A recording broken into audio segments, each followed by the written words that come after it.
Good morning and welcome everyone.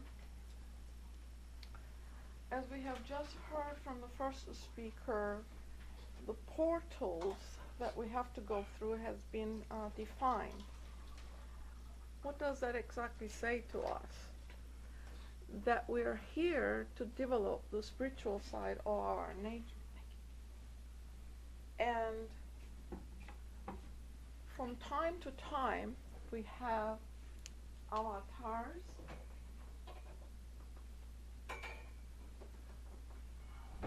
sages, heroes that come to give us hints and show us the way. Today's talk is Zoroastrian.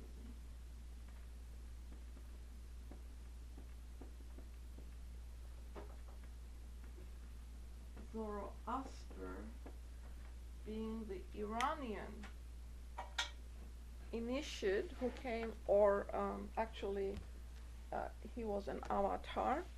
He came at the beginning to show and start the Iranian culture. So this philosophy that we're going to talk about a little bit today is very, very old.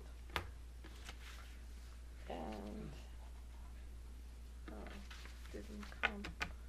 How old? How old? Well, we shall get to it in a minute. I had listed this stuff on a piece of paper. Well, I don't have it. I need the ISIS and the secret doctrine. From here. I'll refer to it. These are very heavy, so I did not carry it with me.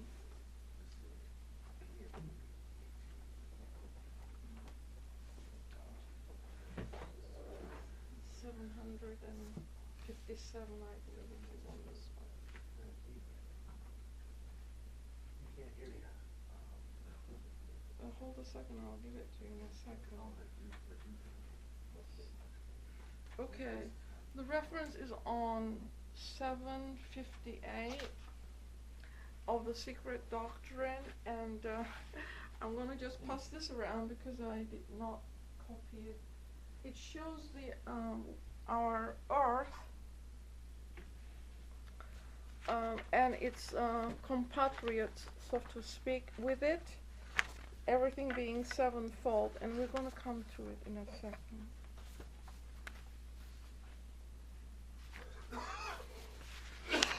There's a little bit of terminology that I must give out because otherwise we won't understand it. And I'm going to ask one of you to please read a little excerpt. Okay. As to your question, how old it is very, very old. And according to the Secret Doctrine, guess where we're going? To the Atlantean.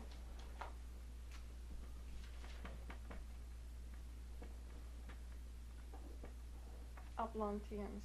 So when do you think they existed? We're talking millions of years ago. So it started millions of years ago. The Zoroastrian religion is very, very old. It is anthropomorphized at this time, as all of the world religions are, but its core and its essence was not that at all. So when we talk about it, we need to remember that this religion has gone tremendous change over thousands and thousands of years, even in this era.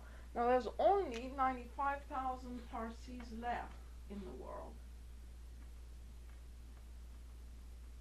And HPB brought this information out, not just for the general public, but for them too, because Parsis have become Orthodox and they do not understand their own religion today. So would one please offer to read it? Thank you, Dupree. It's right here. Yeah, this this paragraph is right fine. Thank you. So we can, that's HPB's writing.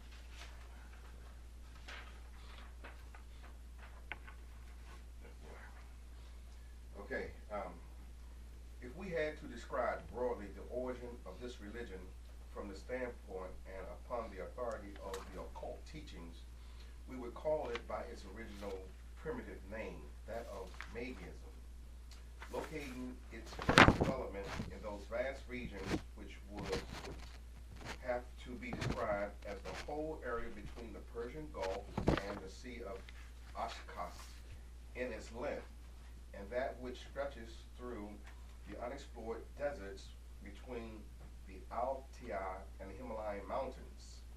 In its breadth, we would place it back in an epoch undreamt of by modern science, and therefore rejected by all but the most speculative and daring anthropologists. We have no right to give out in this journal the correct number of years, or rather of ages upon ages, since according to the doctrines of the secret science, the first seeds of Magism were sown by the hand of the being, all caps, to whose duty it falls to rear, nurse, and guide the tottering steps of the renascent human races that awake anew to life on every planet in its turn after its periodical obscuration. It goes as far back as the days of our local Manvantara, so that the seed sown among the first root race, quote, began sprouting in its infant brain, grew up, and commencing to bear fruit toward the latter part of the second race, developed fully during the third into what is known among the occultists as the tree of knowledge and the tree of life. The real meaning of both having been later on so sadly disfigured and misinterpreted by both Zoroastrians and Christians. Thank you. So we're talking about millions of years. As you all know, or if you don't know, Atlanteans are the fourth, we're the fifth. We're the fifth root race, we're the fifth sub-race of the fifth root race, according to this philosophy. The Atlanteans are the fourth because of the wickedness and their magic practices. They disappeared from the surface of the earth. They did not culminate their culture. So Zoroaster then is the name title of the teacher who came and started the Iranian branch at that time. And here I read directly. It says that it was a universal custom in the ancient world for the teacher to assume a name title occultly indicative of his mission, and those who continued his work also adopted that name title. So there are 13 Zoroasters according to the Dabistan, which is the work that this teacher started, but according to HPB, he was the seventh. So his name, the generic appellation that he founded was that particular school. His name means the star who contemplates and sacrifices to the living sun. So the mission that he undertook is reflected in this title.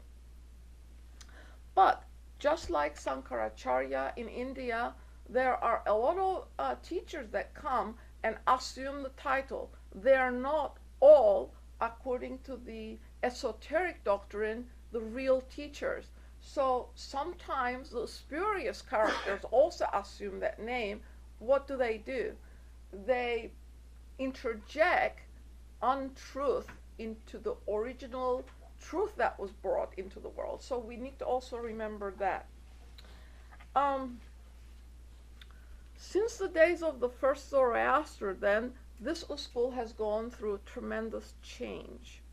And intermittently, as the cycle carried it through, it ebbed low or it reached its height in its dissemination through those lands that we just read in that article, because we are not talking about Iran as it is today, because Iran went all the way to India, to the east, because there was tremendous correspondence between those two nations at that time. And HPB tells us in the Secret Doctrine, Iranians are a very old culture. They believed in living with nature, and to cultivate that nature, they believed in purity.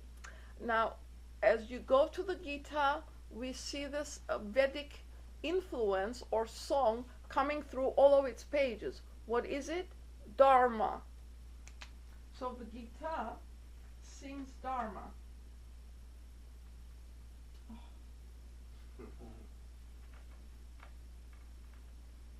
And the Davistan, or the Vendidad, just put it over here, their book of law. So theirs sing of Ashoy, purity. So we need to keep that in the background. So each teacher then concentrates on one of the aspects of this truth, and theirs is purity. And each one, when they came, they communicated. There was tremendous communication between India and Iran, and it is stated here that the original influence is always felt through the new teacher that comes to continue with the teachings. And the last one, the last mage who taught the divine magic, spread it from Bactria, it says, to Medes. And he was a true magi because he called his teachings under Magism. And this was the Avesta.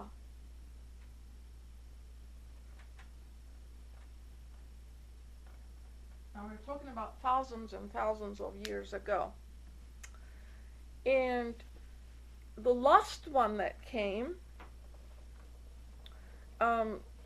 made some changes to Indians' teachings and also to the Egyptian teachings. So,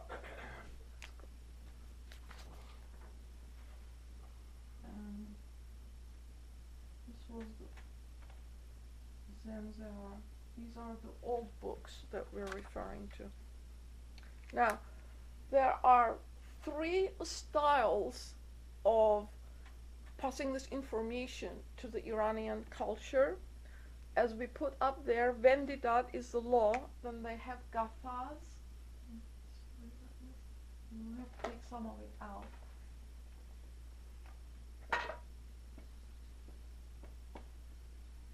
And these are hymns. And there is one other, let's see what that was. Litany is called Yazna. And these are the litanies.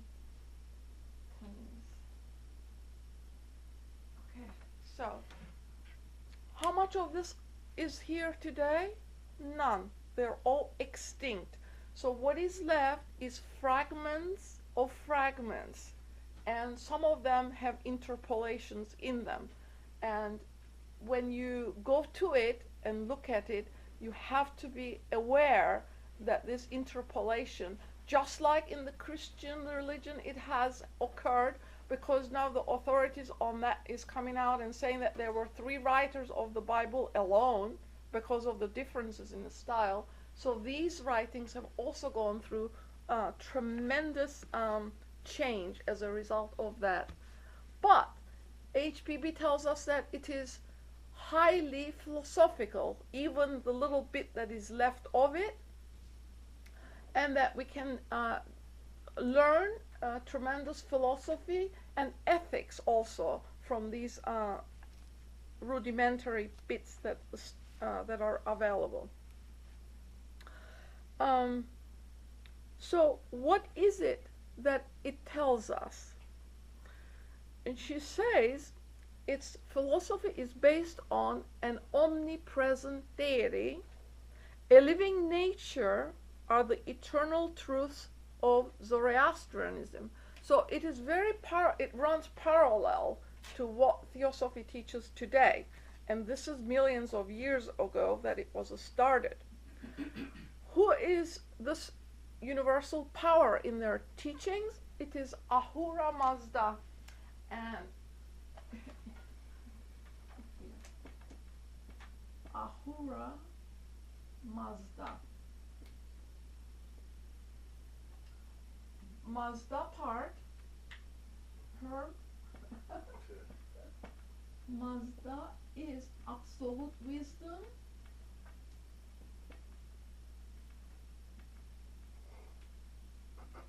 And Ahura is the supreme spirit. And at the beginning, just like in the Gita, when Krishna is addressing his disciple, it is the same with this. Zoroaster is the disciple being addressed. And Ahura says, referring to himself, Ahmi, I am. I am that I am. Ahmi is the first one. He addresses himself as Ahmi.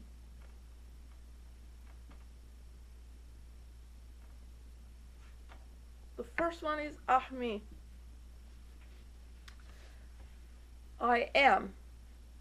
I am that about which everyone inquires and questions.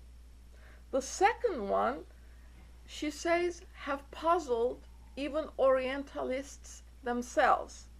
He refers to himself as the herd giver.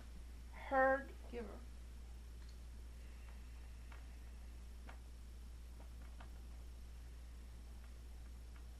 Why do you think he refers to himself as that? Because the character of Ahura Mazda as constituting the hierarchy that brings about the universe and what is in it is in that name, Supreme Spirit. So he's saying, I am everywhere and I am in everything. He's the herd giver. He provides for everything. Like Krishna, having established this universe with a fragment of myself, he says, I remain separate. And this is also in the Gita. The third name, I am the one strength in everybody. Why? Because Ahura Mazda is wisdom incarnate. That wisdom incarnate is also as a ray in every human heart, we are told. So here is this very, very old philosophy singing in the same tone. What kind of religion is it? Is it monotheistic? Because this is where it has come, because it has been anthropomorphized, and the Parsis themselves do not understand their religion because they have lost the key. So just like Christian religion, this has also become a very anthropomorphic religion. It is not, it says, a polyism is not in there either. Neither mono, neither poly. And it is stated that in the Zend Avesta, which is an incarnation of that philosophy in the world, because what happens?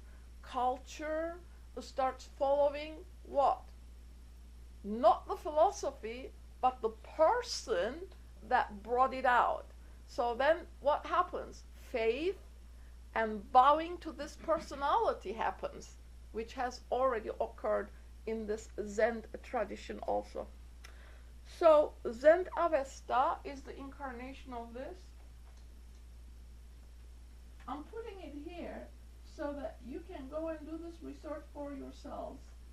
Zen Avesta. Okay? And it's not a pantheism either. It's not polytheistic. It's not monotheistic. It's not any of the terms that we are familiar with. But she says it is a hylozoism.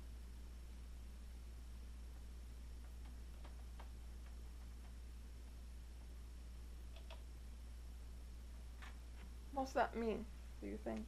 Halozoism. In this philosophy, matter and life are inseparable because they form the two sides of the same coin. Doesn't that seem familiar to us, those of us who study this philosophy? Purusha and Prakriti, substance and spirit. So in their terminology, matter and life are inseparable. And the first unit that makes this up then brings about all the other units. Because what is that called in the philosophy, in this language? What is it? Emanation. And this is the same philosophy. They're saying that in Zoroastrianism, these emanations, she tells us, like the syzygies of Simon Magus.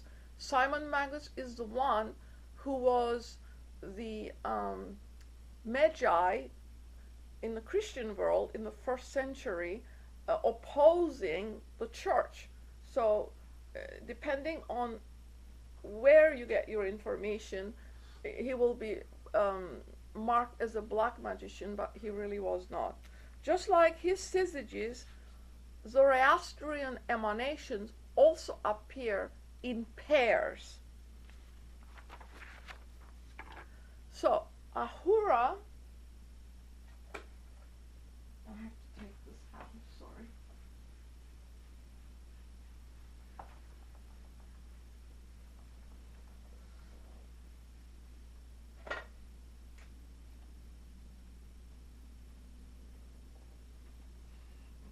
Venus, existence, is the first to appear. And Mazda, as we said, is absolute wisdom over there. So these two, the Venus and the absolute wisdom, are coeval and co-eternal in the Zoroastrian philosophy. Then Ahura Mazda emanates Vohu Mano.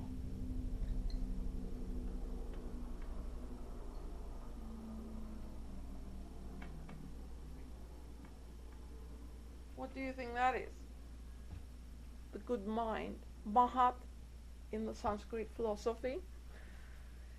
And these then labor for the spiritual unfoldment of the manifested universe. So this is the basic concept of Zoroastrianism. And as the how many pairs? 6 pairs, and the 7th being Ahura Mazda himself. And the last one actually is Emeritet. This is immortality. So these two is the last pair and the first pair, because when we have reached it, what has happened?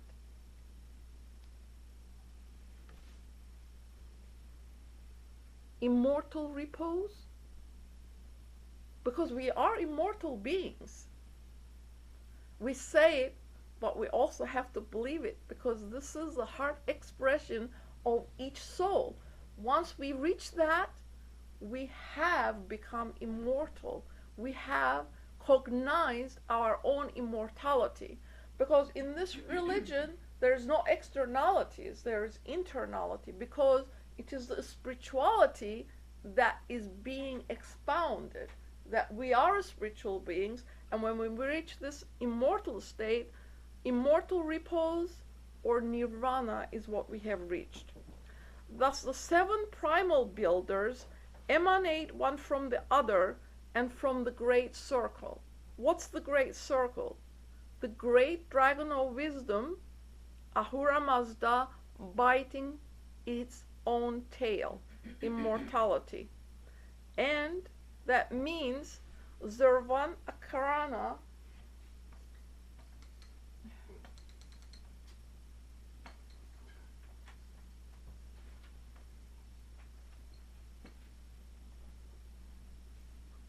this is duration. So when we come into manifestation, We are in time and space. So periodically it casts its shadow, and then we have to add that other word in there. It is darego.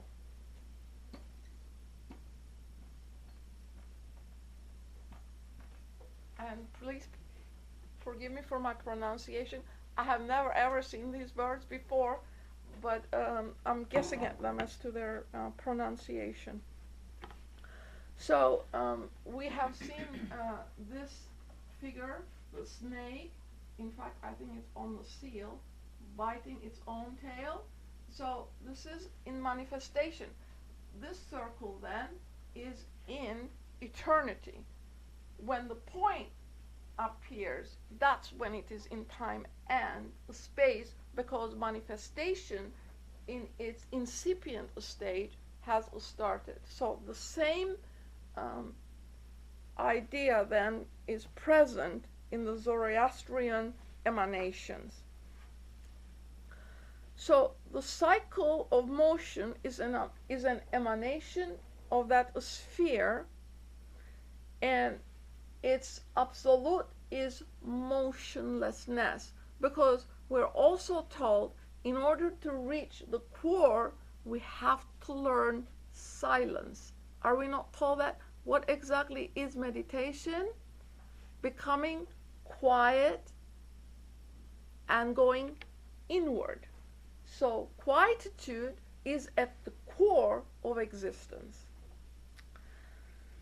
So this primal duality then is not paid much attention to in the Zoroastrian Orthodox religion today, because unfortunately it has been anthropomorphized. So Ahura Mazda, wisdom which is, becomes incarnate through the word. And we see this expression in Buddhism, Om Mani Padme Hum, and in the Indian, the Gayatri expresses it. So the same similarity we see in the oldest religions of the world as well. So what is this word? It says Ahuna Ba'irya.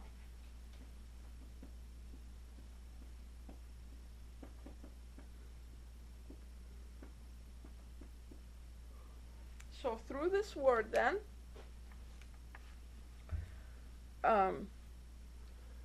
expression of the word of the world starts.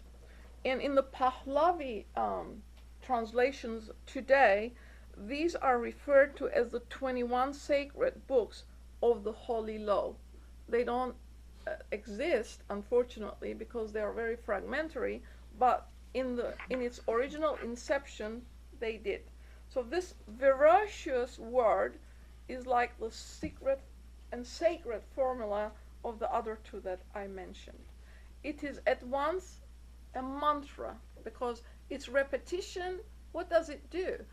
It is, let me read it from here. It is at once a mantra with tone effects, a colorful ideograph, an occult cipher to be deciphered according to the science of true science of numbers.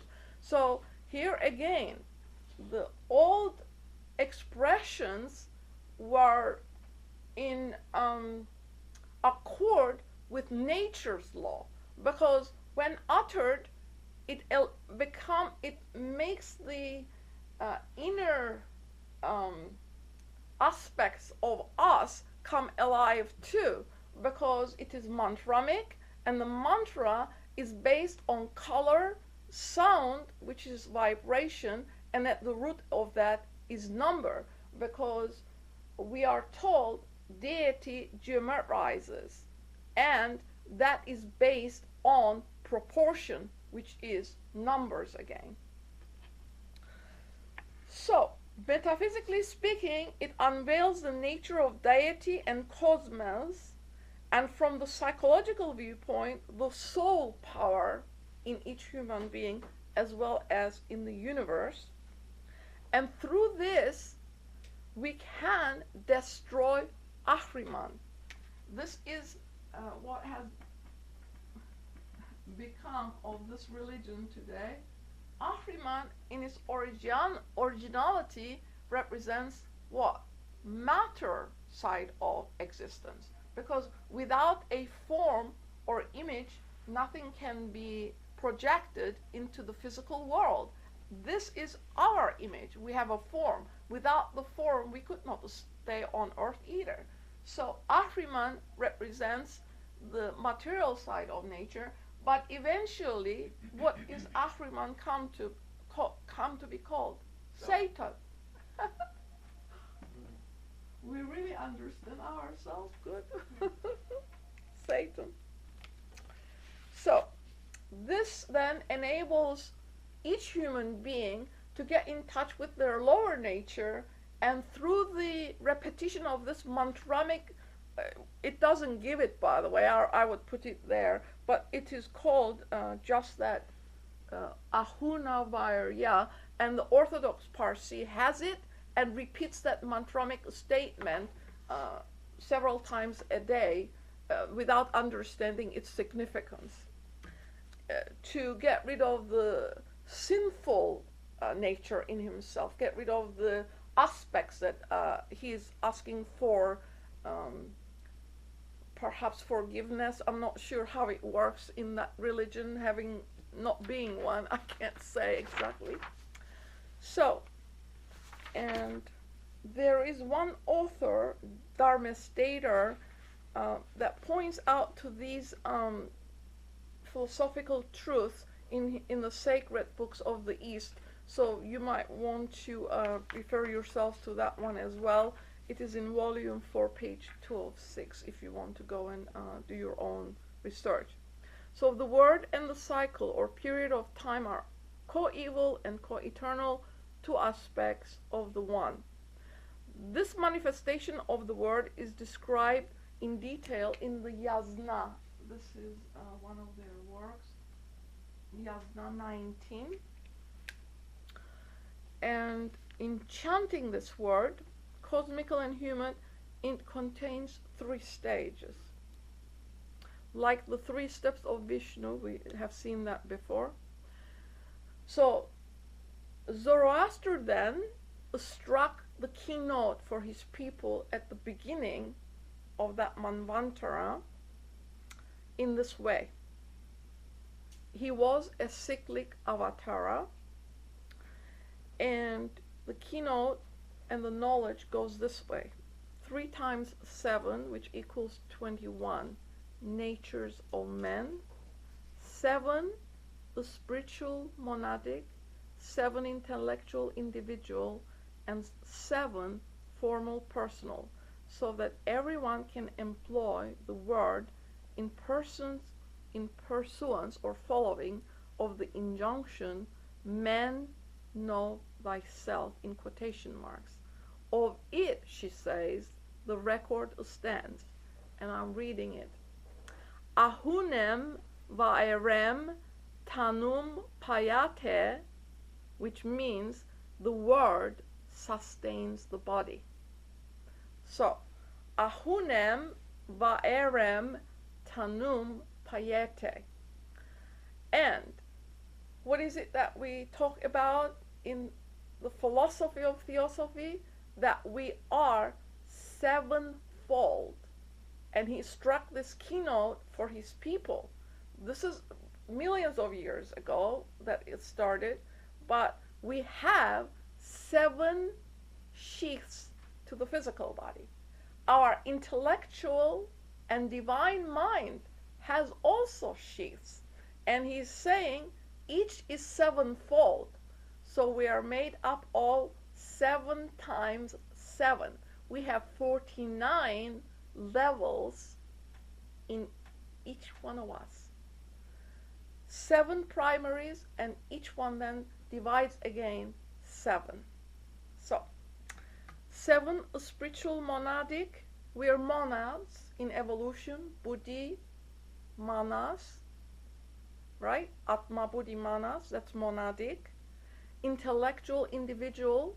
HPB tells us in the literature when he talks about the mind that Karana Sarira, or the individuality of each human being is in that Karana Sarira.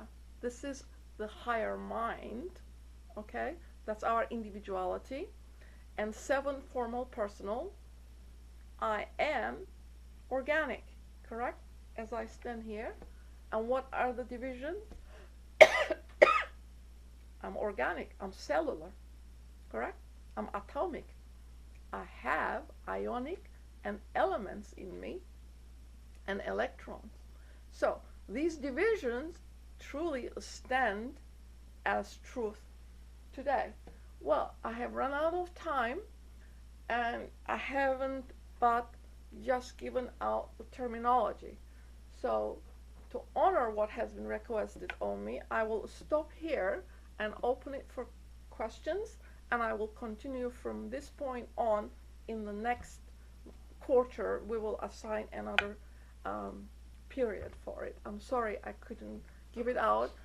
I want you to retain some of it. Rather, it's not a lecture, it's simply philosophy given out to show that all these old religions come from the same root, because they all correspond with one another, and that if we are going to influence the mind of others, we need to know how these correspondences are in reality. Because to be intelligent, to talk to a Parsi, we need to address them a little bit from where they're coming from and see how that gels together, sort of.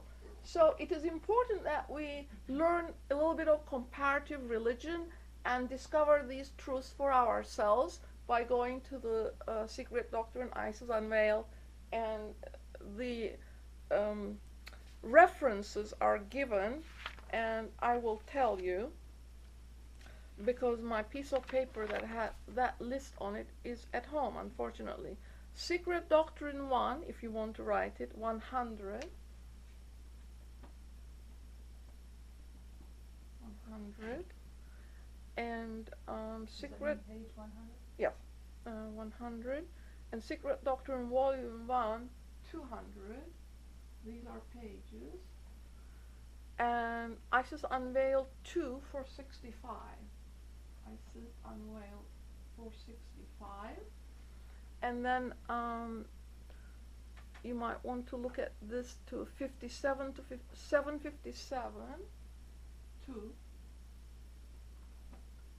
757 to 759 will be the talk that we will cover next time.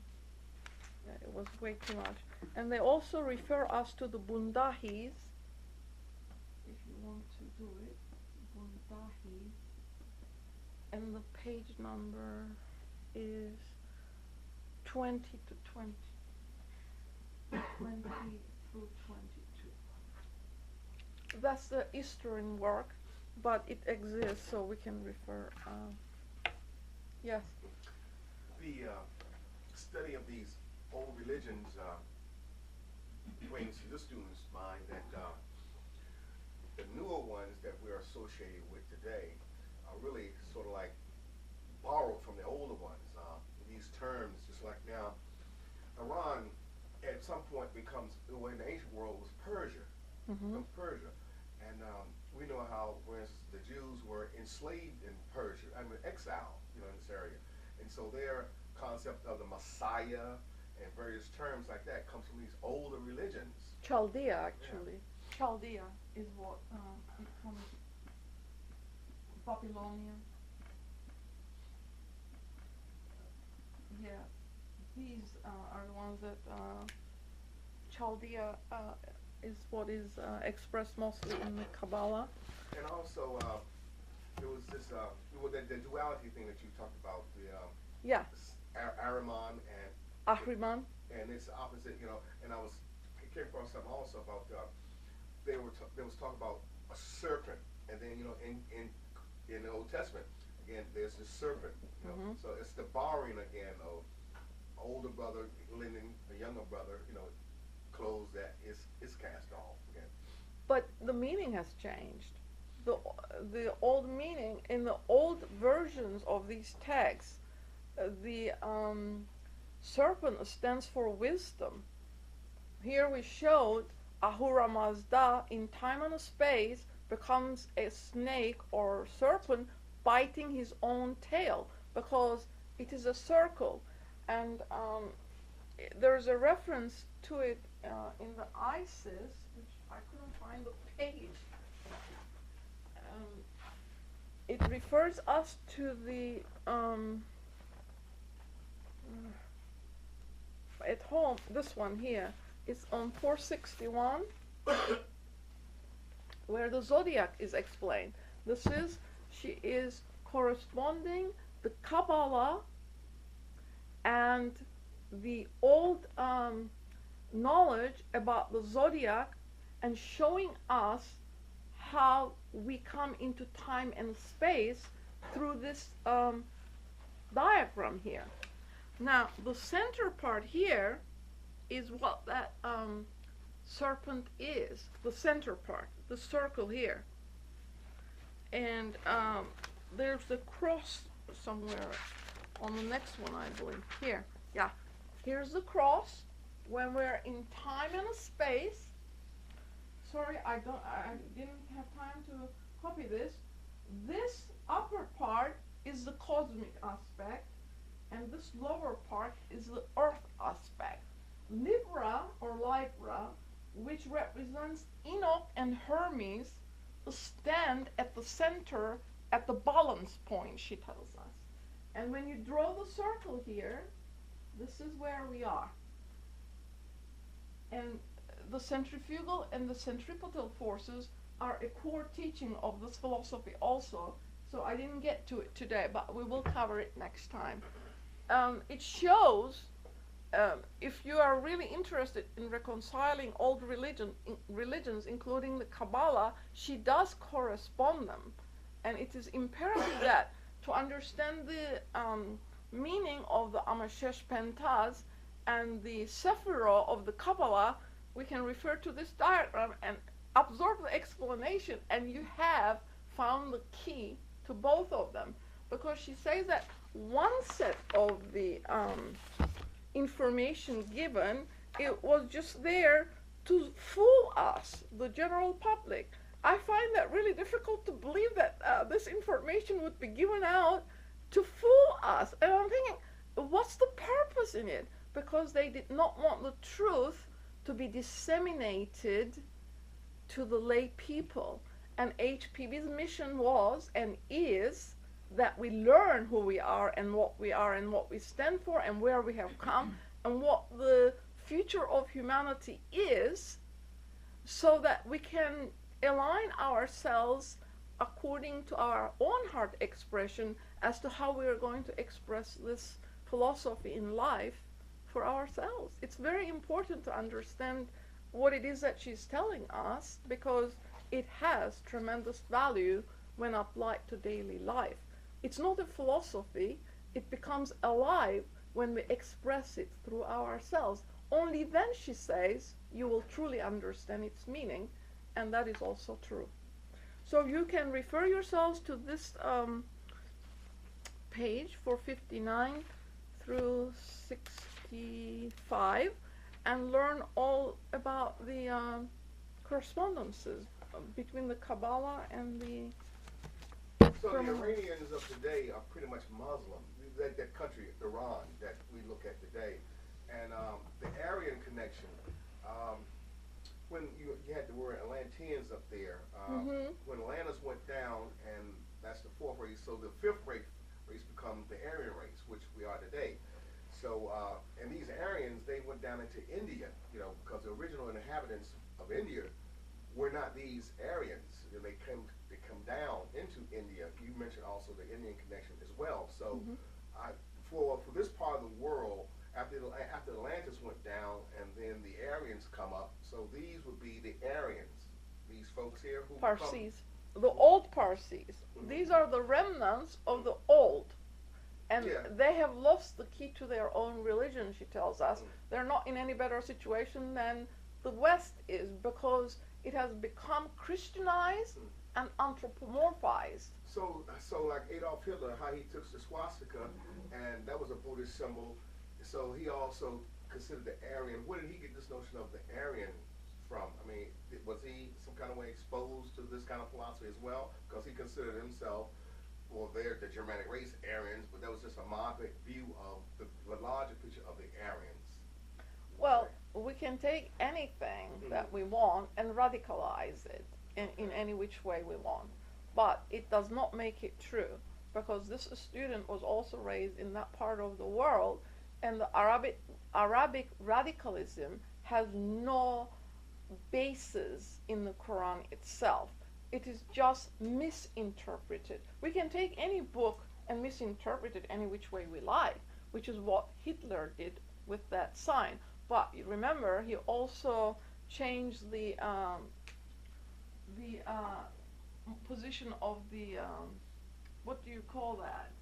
Swastika? The swastika can go that way or that way. The arms is what I'm talking about. Where is the Right, any of those books. here? No, it's not on this one. But anyway, it is on this one. It's here at the top.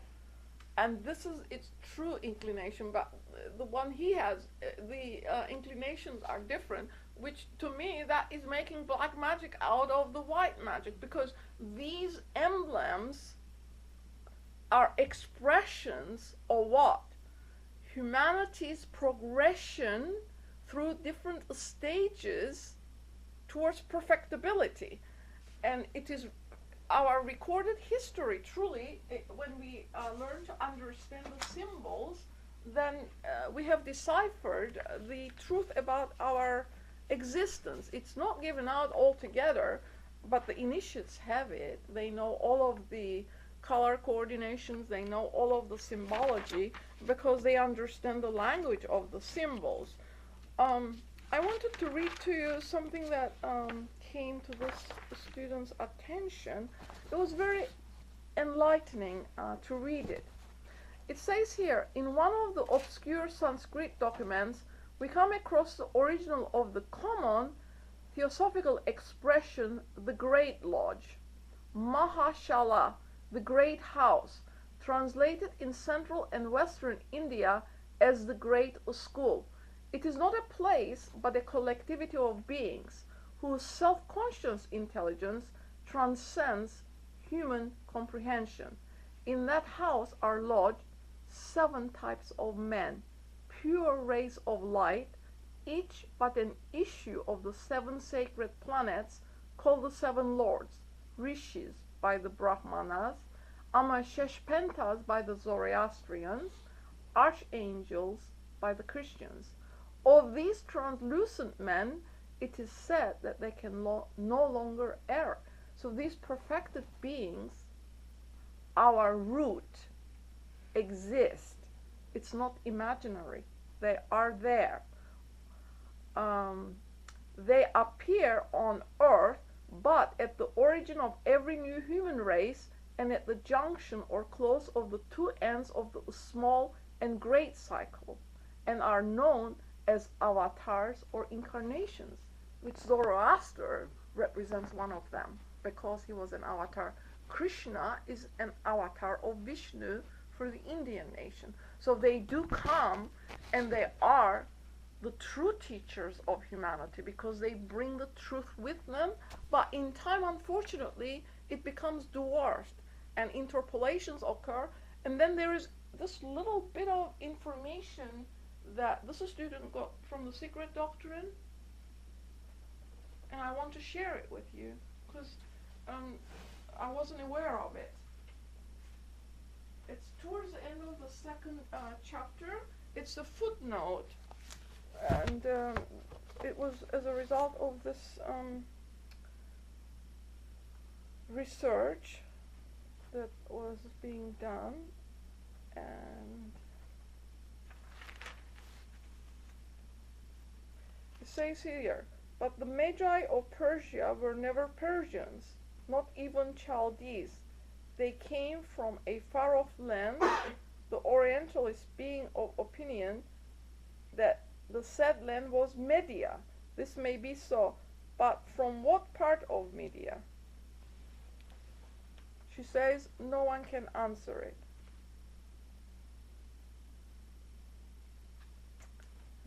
share this with you.